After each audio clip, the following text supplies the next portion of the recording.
আওয়ামী লীগ সরকারের ব্যাপক অবকাঠামো উন্নয়ন প্রকল্পগুলো শেখ হাসিনার দীর্ঘ স্বৈরশাসনের সবচেয়ে বড় হাতিয়ার হিসেবে ব্যবহার করা হয়েছে। কিন্তু লুটেরা আওয়ামী সরকারের উন্নয়নের সাথে তাল মিলিয়ে বেড়েছে ঋণের বোঝা। বাংলাদেশ ব্যাংকের তথ্যমতে আওয়ামী লীগ সরকারের প্রথম ১৪ বছরে বাংলাদেশের বৈদেশিক ঋণ বেড়েছে ৩২২%। দেশি বিদেশি মিলিয়ে প্রায় ১৮,৩৬,০০০ কোটি টাকার ঋণ রেখে গেছে আওয়ামী লীগ সরকার। বাংলাদেশ যদি নতুন করে আর কোনো ঋণ নাও নেয়, তারপরও হাসিনা সরকারের ঋণ পরিশোধ করতে বাংলাদেশের আরও ৪০ বছর সময় লাগবে। ২০০৯ সালে আওয়ামী লীগ ক্ষমতায় আসার পর থেকে ১২টি মেগা প্রকল্প গ্রহণ করেছিল, যার প্রাথমিক নির্মাণ ব্যয় ধরা হয়েছিল ৫ লক্ষ কোটি টাকারও বেশি। উন্নয়নের জন্য ঋণ করা এসব তহবিল হরিলুট করে ভাগাভাগি করে নিয়েছে পিয়ন থেকে শুরু করে প্রধানমন্ত্রী পর্যন্ত সবাই। দেশের সবচেয়ে বড় ও ব্যয়বহুল প্রকল্প রূপপুর পারমাণবিক বিদ্যুৎ কেন্দ্র থেকে শেখ হাসিনা একাই প্রায় ৬০,০০০ কোটি টাকা আত্মসাৎ করেছে বলে অভিযোগ উঠেছে। আনুষ্ঠানিক হিসেবেই শেখ হাসিনার আমলে প্রতিবছর প্রায় ৯২,০০০ কোটি টাকা করে দেশ থেকে পাচার হয়েছে। অনানুষ্ঠানিক হিসেবে এই সংখ্যাটা আরও অনেক বড়। স্বৈরাচার শেখ হাসিনা বাংলাদেশের অর্থনীতিকে কিভাবে ধ্বংস করেছে সে সম্পর্কে আলোচনা করা হবে কি কেন কিভাবের এই পর্বে। কি কেন কিভাবে চ্যানেলে আপনি নতুন হলে অনুরোধ করব সাবস্ক্রাইব করে বেল আইকনটিতে ক্লিক করুন।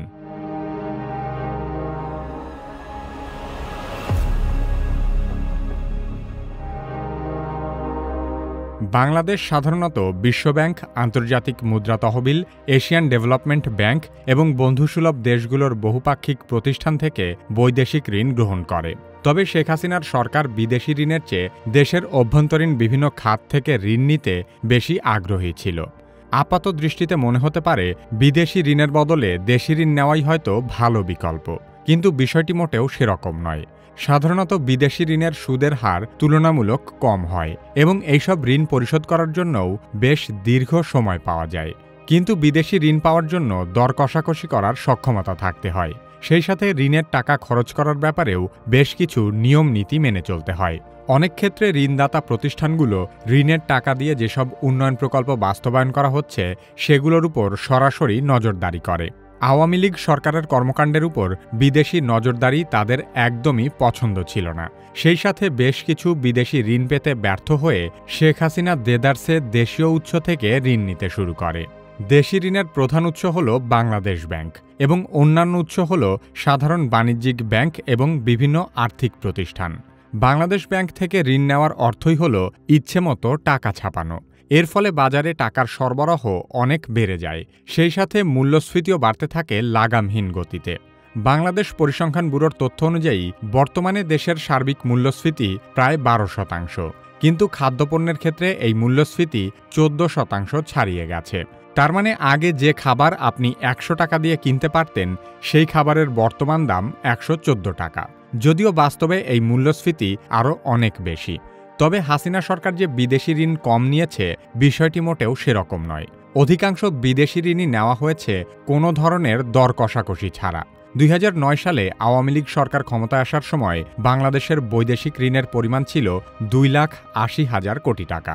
২০২৩ সালে সেই বৈদেশিক ঋণের পরিমাণ দাঁড়িয়েছে ১১,৮০,০০০ কোটি টাকায়। তার মানে আওয়ামী লীগ সরকারের প্রথম ১৪ বছরে বৈদেশিক ঋণ বেড়েছে প্রায় ৩২২%। প্রতি ৩ মাস পর পর দেশের মোট ঋণের হিসাব হালনাগাদ করা হয়। অর্থ বিভাগের হিসেবে বর্তমানে দেশি ঋণ ১০,৩৫,০০০ কোটি টাকা এবং বিদেশি ঋণ ৮,০১,০০০ কোটি টাকা। সে হিসেবে দেশি বিদেশি মিলিয়ে প্রায় ১৮,৩৬,০০০ কোটি টাকার ঋণ রেখে গেছে আওয়ামী লীগ সরকার। সেই বিপুল পরিমাণ ঋণের সুদ ও আসল পরিশোধের চাপ পড়েছে বর্তমান অন্তর্বর্তীকালীন সরকারের ঘাড়ে। অর্থনীতিবিদরা মনে করেন অতি উচ্চ মূল্যস্ফীতি, জ্বালানি সংকট, ডলার এবং বিনিয়োগ সংকট মিলিয়ে বাংলাদেশের অর্থনীতি বিগত কয়েক বছর ধরেই অত্যন্ত নাজুক সময় পার করছে। ২০২৪ সালে একতরফা ডামি নির্বাচনে জেতার পর শেখ হাসিনার সরকারের সবচেয়ে বড় চ্যালেঞ্জই ছিল অর্থনীতি পুনরুদ্ধার করা। কিন্তু বরাবরের মতোই শেখ হাসিনা তার উন্নয়নের ভেলকি দেখিয়ে প্রকৃত অর্থনৈতিক সমস্যা সমাধানের ব্যাপারে ছিলেন সম্পূর্ণ উদাসীন। শেখ হাসিনার বেসরকারি খাত বিষয়ক উপদেষ্টা ছিলেন দরবেশ হিসেবে খ্যাত সালমান এফ রহমান। তার মানে বাংলাদেশের সরকারি খাতের বাইরে যত ধরনের বিনিয়োগ এবং অর্থনৈতিক কর্মকাণ্ড ঘটেছে তার সবকিছু প্রত্যক্ষ এবং পরোক্ষভাবে নিয়ন্ত্রণ করেছে দেশের অর্থনৈতিক খাতের সবচেয়ে বড় এই দুর্বৃত্ত। দরবেশের প্রতিষ্ঠানগুলো দেশের 4টি সরকারি এবং 3টি বেসরকারি ব্যাংক থেকে প্রায় 36,865 কোটি টাকা ঋণ নিয়েছে। শেয়ারবাজার কেলেঙ্কারিতে সালমান এফ রহমানের নাম বারবার উঠে এসেছে।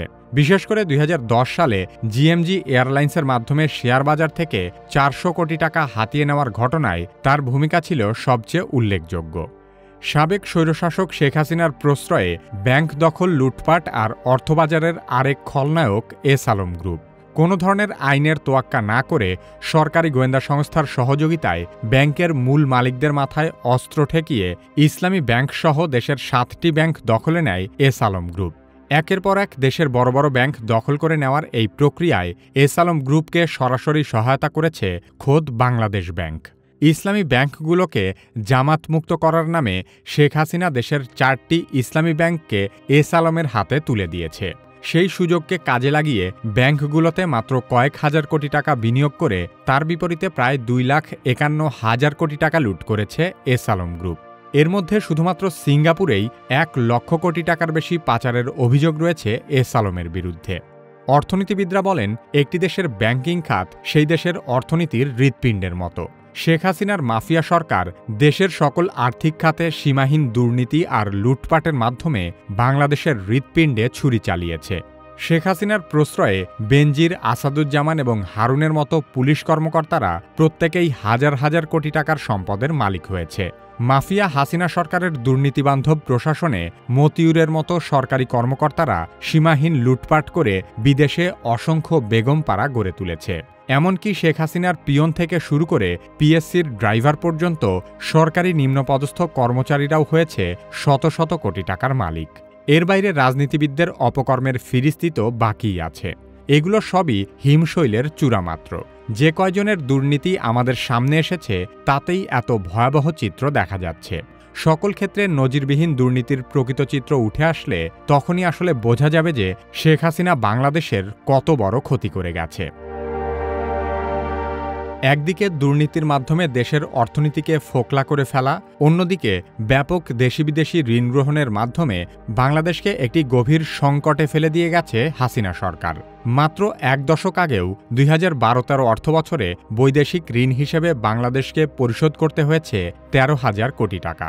অথচ গত বছর আওয়ামী লীগ সরকার বিভিন্ন ঋণের কেবল সুদ হিসেবেই পরিশোধ করেছে 16,000 কোটি টাকা। সব মিলিয়ে গত অর্থবছরে 40,000 কোটি টাকার রেকর্ড পরিমাণ বিদেশি ঋণ পরিশোধ করেছে বাংলাদেশ। অর্থ মন্ত্রণালয়ের প্রতিবেদনে বলা হয়েছে 2030 সাল থেকে বাংলাদেশকে প্রতি বছর 61,000 কোটি টাকারও বেশি ঋণ পরিশোধ করতে হবে। বাংলাদেশ যদি নতুন করে আর কোনো ঋণ না নেয় তাহলেও বর্তমান ঋণের বোঝা শোধ করতে 2062 সাল পর্যন্ত ঋণের সুদ এবং আসল পরিশোধ করতে হবে। এত কিছুর পরেও শেখ হাসিনা নতুন ঋণ নেওয়ার প্রক্রিয়া একেবারে বন্ধ করেনি। আওয়ামী লীগ সরকার আরও প্রায় 5 লক্ষ কোটি টাকা ঋণ নেওয়ার বিষয়ে আলোচনা ও পরিকল্পনা করছিল। এমনকি যে চীন সফর পরবর্তী সংবাদ সম্মেলনে শেখ হাসিনা রাজাকার বিষয়ক উক্তি করেছিল, সেই চীন সফরেও হাসিনা সরকার চীনের কাছ থেকে 83,000 কোটি টাকা ঋণ চেয়েছিল এবং চীন 60,000 কোটি টাকা ঋণ দেওয়ার ব্যাপারে সম্মত হয়েছিল। যে দেশের মানুষ বাজারে গিয়ে নিত্য প্রয়োজনীয় পণ্য কিনতে পারে না, সেই দেশে নানা অপ্রয়োজনীয় উন্নয়ন প্রকল্পের নামে এত বড় বড় ঋণ নেওয়া হয়েছে যে এক একটি ঋণের অঙ্কে কতগুলো শূন্য আছে তা গুনতে গিয়ে যে কোনো সাধারণ মানুষকে হিমশিম খেতে হবে। মেগা প্রকল্প বাস্তবায়ন করতে গিয়ে দেশ বহু আগেই দেউলিয়া হয়েছিল, কিন্তু হাসিনা তার দুর্নীতির মেগা প্রকল্প থামায়নি। রূপপুর পারমাণবিক বিদ্যুৎ কেন্দ্র বাংলাদেশের একক বৃহত্তম প্রকল্প।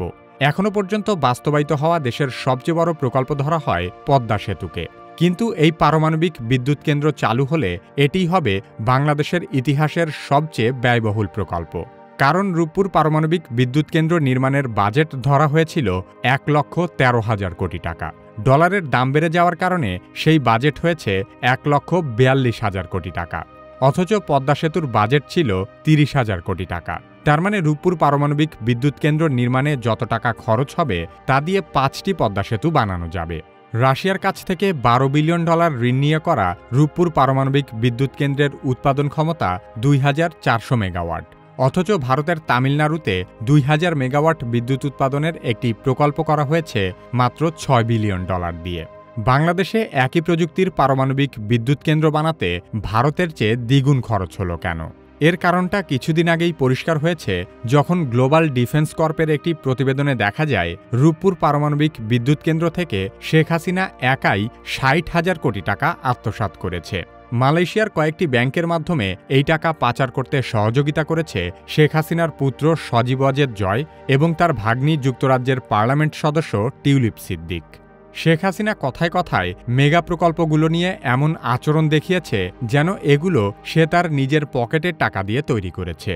ক্রমাগত মিথ্যাচারের মাধ্যমে 16 বছরের দুঃশাসনে গুম, খুন, চাঁদাবাজি, টেন্ডারবাজি, সিন্ডিকেট বাণিজ্য, কমিশন বাণিজ্য, শেয়ার বাজার কেলেঙ্কারি, ব্যাংক দখল, মাদক ব্যবসা, চোরাচালান সহ সকল ধরনের দুর্নীতিতে প্রচ্ছন্ন মদদ দিয়ে বাংলাদেশকে একটি প্রকৃত মাফিয়া স্টেটে পরিণত করে শেখ হাসিনা হয়ে উঠেছিল এর একমাত্র গডমাদার। আমাদের ভিডিওগুলো ফেসবুকে দেখতে চাইলে কিভাবে ফেসবুক পেজ লাইক এবং ফলো করুন। পরবর্তী ভিডিও আপলোড হওয়ার সাথে সাথে দেখতে চাইলে কিভাবে সাবস্ক্রাইব করে বেল আইকনটিতে ক্লিক করুন।